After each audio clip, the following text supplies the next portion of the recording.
Okay, so in this video, I'm going to be talking about how do you make money in all of this. It's very nice to be involved in deals, doing multi-million-dollar deals, signing a bunch of paper, doing a lot of presentations, but how do you actually get paid? So there are several areas where you will get paid. Okay. First of all, you need to understand you will have, if you execute everything properly, you will have over 65 to 75% of your company. So you're really the major shareholder. And when you have 75% of the company, you have decision-making power. Your partners will advise you and guide you and direct you, and you need to listen to them. But ultimately, you will have the decision-making power if you set everything up correctly. So here is how you get paid. So whenever you buy a business, typically there will be a fundraising process, okay, where you will raise money from the bank. Let's say in this example, you raise some money from the bank and you have a $1 million deal and that's the purchase price, and you need to come up with this $1 million. And when you go to the bank, and if the deal is structured properly, if the price is proper, if the profit is proper, there are so many factors. I'm giving a plain example. If you have a $1 million deal, you will go to the bank and you will typically raise 1.1 million or 1.2 million. You can overfinance the deal, and you can structure that additional $100,000 or $200,000 either as working capital or as closing costs. Every transaction has some closing costs, and you can raise this extra money. So let's say you raised 1.2 million for a $1 million transaction. The $1 million are going to go to the seller. Okay, you have $200,000 remaining. $100,000 are going to go to the lawyers and accountants, $50,000 each. You have $100,000 remaining. Out of this $100,000, you can pay yourself and your directors as bonus. So you can pay yourself between $30,000, $40,000 from that, and you can pay the rest. You can distribute it among the people. Why do you pay yourself a little bit extra? Because you are the one who is in need of most money. These are senior executives, and you are the one putting in most of the time. So this is the reason why you get a little bit extra, because you need it. This is your primary source of income. For them, it may not be their primary source of income. So that's one area. So every time you do a deal, you pay yourself a bonus. If you do a $1 million deal, the bonus is going to be small. If you do a $5 million deal, the bonus can be large.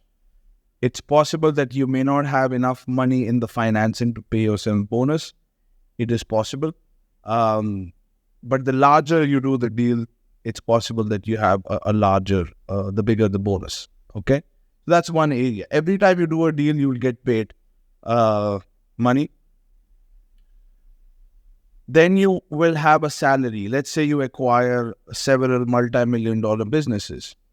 Now, the profit that the business is generating will go to the bank, okay, to pay off the loan. Majority of the profit actually is going to go to the bank. Some is going to go towards paying off the loan, and some the bank may ask that you need to keep the deposits a little bit extra. So if your payment is, let's say, $100,000, the bank may say that it's okay, that payment towards the loan is $100,000, but you need to still put an added $50,000 more. So the point is, majority of the portion will be locked with the majority portion of the profit will be locked with the bank, because they want to make sure that if there is a down period, there is surplus cash in their account, and they can just withdraw it to pay off the loan. So anyway, getting into too much technicality, you will have some money that you will structure in the business as a salary. So you will pay yourself a salary from the business. You will not be extracting profit. You will be paying yourself a salary. you can have a basic salary from each business. So if you pull out a little bit money from each business, you will have a very healthy salary. And, so you can pay yourself a salary from your businesses. And once the loan is paid out in a couple of years, you will have more money to pull out. But it's not a wise thing to pull out a lot of money from the business and start buying extravagant, like things which are extravagant. You don't do that. You can, because you can use this money to buy more companies rather than spending on lifestyle shit, so and make even more wealth. So that's always going to be the dilemma. Should I spend it or should I keep it? You always want to keep it, in case you get into a lawsuit or you want to acquire another company that's big in size and make more money from it. You want to have that option. So you'll pay yourself a salary and you can pay expenses through that. So where is the big money made? You might ask. The big money is in the exit. And this video, I'm going to be talking about the exit. So you are not doing all of this so that you can just take control of these companies and then keep hoarding the profits. That's not the purpose of the business.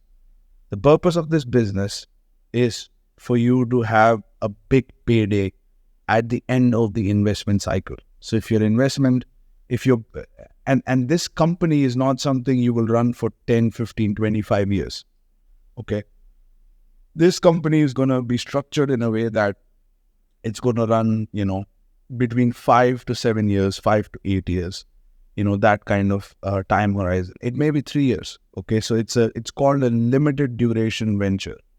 The entire purpose of what you're doing is for you to be able to sell this company one day.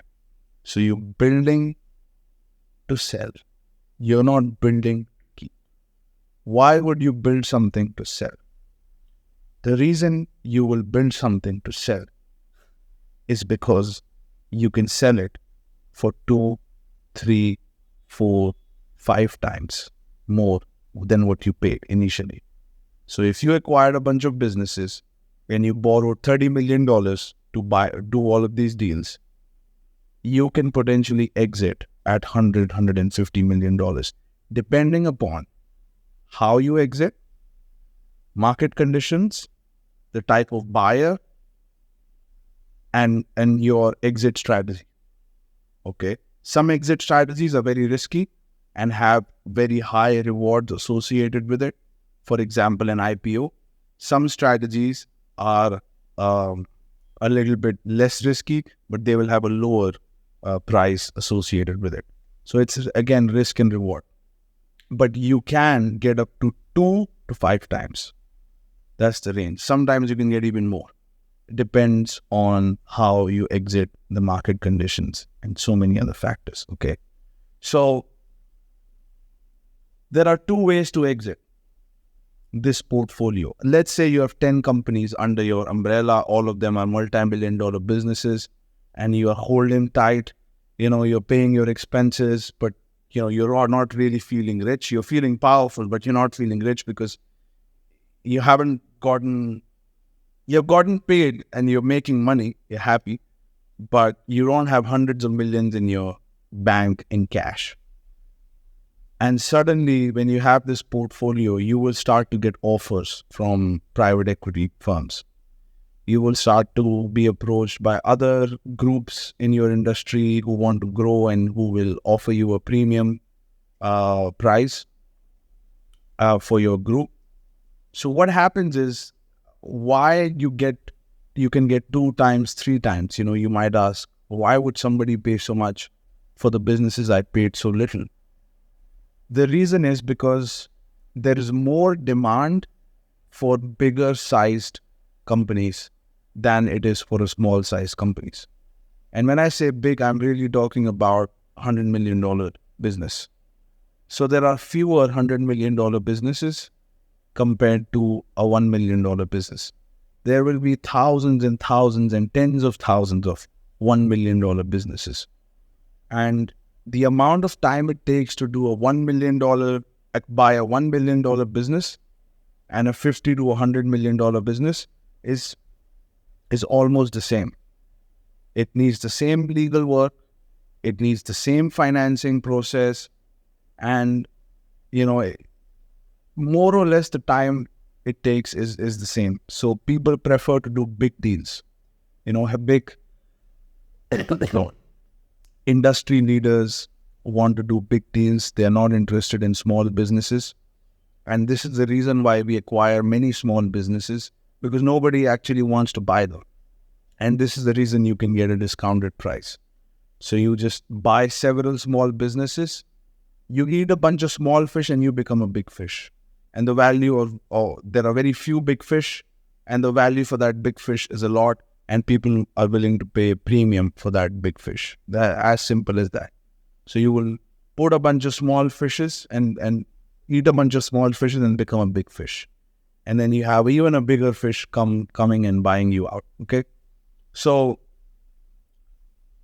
typically, if it's a $50 to $100 million business, you can get 8 to 10 times your 8 to 10 times the yearly profit of your company. So if your yearly profit is $10 million, you can get $80 million for your group. Okay, or 100 million. Sometimes 120 million. It just depends on the need of that group that comes to buy you and the stupidity of that group that comes to buy you. And other factors, okay? And how many of $120 million deals are there in your country. If there are few big groups, then it's very likely you will get a high price, because there are not that many big groups, and you are one of them, so people will pay more. So this is how you make double the money. Now, obviously, when you receive this bunch of money, 80 to 100 million, it's possible that you may have some loan still remaining. So you will take some money and pay off the loan. You may have some money that you have to pay for tax, and you'll have some money that you pay your directors. So it's possible you may be left with somewhere between $40 to $50 million. Again, I'm playing scenario. Okay, these are the numbers that Dan Pena's mentees have produced and have actually experienced. So I'm using real life examples, but this is the type of money that you can make, and then you can do it again and make more, do it again, make more, and you can keep making. Okay, so that's why it's called your first 100 million. How much money you make simply depends on how big your portfolio is. You can keep buying companies and keep becoming bigger and bigger, because the more companies you buy, the more powerful you become, the more financing you have available, and you can keep buying more and more companies. So that's one way of selling the company, is to another group or a private equity firm. The second way is to do an IPO. What is an IPO? IPO is also like an exit, but instead of one private equity or one healthcare group, it's going to be probably thousands of people taking shares in the company. So when there is one buyer buying one thing, and when there is thousands and thousands of buyers buying one thing, the price changes. The price becomes inflated. Okay? When there is one thing that's so valuable and there are thousands of people buying that same thing, small piece of that thing, the whole thing becomes inflated. And this is the reason why when you do an IPO, you can get 15 times, 21 times, 24 times the profit for that year. That can be the size. I mean, if you exit through private equity, it's 8 to 12 times the yearly profit. If you do IPO, it's 15 times, 18 times, 21 times, 24 times also. There are companies listed in the stock exchange market for 24 times, 25 times. So these companies can grow crazy. And imagine your stock that you hold in that company, how valuable it can become. most of the billionaires have come from IPOs. If most people, that's the day. If you want to track back when somebody became a billionaire, it was the day they took their company public. Mark Cuban is a famous example. He was making a couple of $100 million. His company was worth a couple of $100 million. He did an IPO. So many people came in and bought the shares. The stock price went up for his shareholdings. He sold the stock and he became a billionaire. And before he did the IPO, he said, I'm going to be in the BBC, big, I think, Billionaires Boys Club. I'm going to be in the Billionaires Boys Club now, because he planned to do an IPO, and he knew that if he does an IPO, if it goes well, he's going to become a billionaire. So this is how many people actually become billionaires. They create companies and then they take it public. So that's another way. Again, it's risky. It's possible that you take your company public and then it just doesn't have the, people don't buy shares or the market crashes. There are so many scenarios, and it's very expensive to do an IPO. It can take, Goldman Sachs can charge between 10 and 20% of the whole IPO. So if it's a $1 billion IPO, then Goldman Sachs can charge you 100 million. So, typically you go through Goldman Sachs and these big banks do these IPOs. So that's, the kind of price you're looking to pay, but everybody makes money. So in most cases, or in a lot of cases, I don't want to standardize IPOs. But yes, there is a lot of risk, but there is a big reward associated with it. Now, Dan Pena did an IPO, okay, and his company went to $450 million valuation.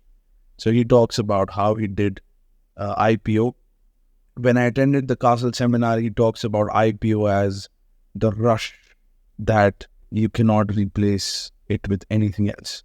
It's a rush that is so magnificent that, like, you see your money multiply and your hard work multiply so many folds that it's very addicting.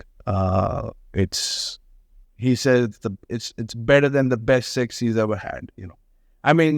He uses many metaphors like that, but it's a tremendous possibility, and it takes a lot of risk. Many companies also fail pre-IPO, or maybe they're going for the IPO and they cannot exit. There are so many scenarios possible, and there is a lot of risks involved in the business. But we are talking big money here, so big risk, big reward.